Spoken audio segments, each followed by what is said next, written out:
Welcome back, Flare community. I hope you're all well and having an incredible day as always, and in today's video we're going to talk about FIP01 and we're going to talk about some tools and information that you can use to make an informed decision. So first and foremost, it may sound obvious, but the best place that you can go to read information about the proposal is on the proposal. And I'm going to link this in the description, and I really do encourage everyone to have a look at this proposal and read it, and most importantly understand it before casting your vote. Now, there are many people online, influential characters. I may even be considered one myself, and I've given my opinion on how I believe this is beneficial for the community and the network as a whole, but that's just my opinion. Highly recommend everyone to read it and formulate your own opinion. Don't just go on the information that you see and base your opinion on other people's opinions. Instead, read this document in full and apply some critical thinking of your own so that you can have your voice heard. Now, if we go over to Twitter, we can actually see that the 66 distribution threshold for the vote for FIP01 has been crossed, and the 1 week notice period starts now. And that was obviously on the 13th of January 2023. So what does this mean? It means that we are able to progress with the vote. So here's something that's important, some key dates that you need to make sure you're aware of if you want to participate in this vote. The first is that wrapped FLR is eligible, okay? So if you're holding FLR and it's not wrapped, you're not going to be eligible to vote. If you're holding on an exchange, you're also not going to be able to vote. And I would highly encourage everyone to withdraw your FLR from an exchange and start delegating and actually participating in the ecosystem. So as we can see from this infographic, the vote was announced on the 13th of January, that was last Friday, and now the community need to wrap the FLR.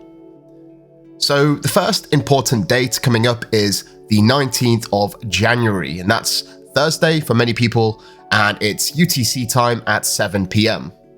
At this particular moment, a window will open, and some point beyond that, there will be what could be considered a snapshot to account for all of the WFLR in existence, so people have that amount to vote for. So if you want to be eligible to vote, please ensure that you have WFLR held in your wallet before this time. And yes, it can be delegated, that's completely fine. Moving forward onto the 21st of January, and this is at 7 a.m. UTC time, this is when the voting period starts. Now, you don't have to vote immediately. You can still consider the facts and weigh up your options for a full week. There's going to be a window of 7 days where you can actually register your vote. The last opportunity that you will have to vote is on the 28th of January, 7 a.m. UTC time. So these are the key dates that you need to consider about the proposal. But before we round up, I have a really interesting website that I want to show to you that will help visualize the changes of this proposal. This website is called Flare.Space, and again, I'll leave it in the description. And if you scroll down here to the bottom, what you're going to see is this bit here, understand the future, and understand what is coming with FIP01 proposal. So once you click that, you should end up on a screen like this. This is FIP01 simulator, and it's sort of trying to project the changes that FIP01 will actually bring to you as a holder of FLR. If you look in the bottom left here, you can input exactly how much XRP you held, and for this, we're just going to assume that I held 1,000, right? The SGB airdrop was 150, that's 15% of the initial 1,000. And if you actually look here, there's all of this information, which shows that just generally, under the new proposal, it's likely that you will receive much more FLR if you are a participant within the ecosystem. And this is because one of the main changes of the proposal is that future distribution will be determined by how much WFLR you hold. So if you are planning to sell straight away, this proposal may not be for you.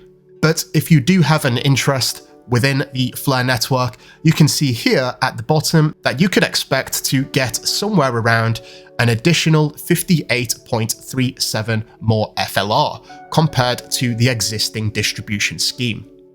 Now, these figures do take into account a number of different variables. One of the variables is the average participation rate within the network. Essentially, the less people that wrap their WFLR, the higher the rewards will be. Now, it's almost guaranteed that 100% of the FLR that's circulating is not going to be wrapped. And why do I say that? Because many people will actually be using FLR or depositing FLR onto exchanges. The less FLR that is wrapped, the higher your rewards. Now, I believe this model is actually using somewhat of an industry average, so this projection is using that variable, but obviously this is assumed. This website, Flare.Space, is a really great way that you can visualize and analyze some of the changes that FIP01 will bring. So I encourage you all to look at this website and again refer back to the proposal, which really should give you all of the information that you need when making a decision. All of the information that I've received about the proposal is contained in this document. And if you want to make an informed decision, please consider reading it. So just to wrap up, make sure that you have your FLR wrapped on the 19th of January. Make sure that you vote at some point between the 21st and the 28th of January.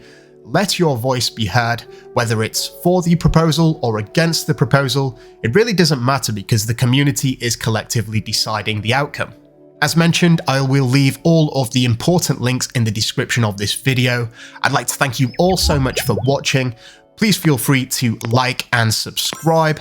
And until next time, I'm out. Mission Control, we have liftoff.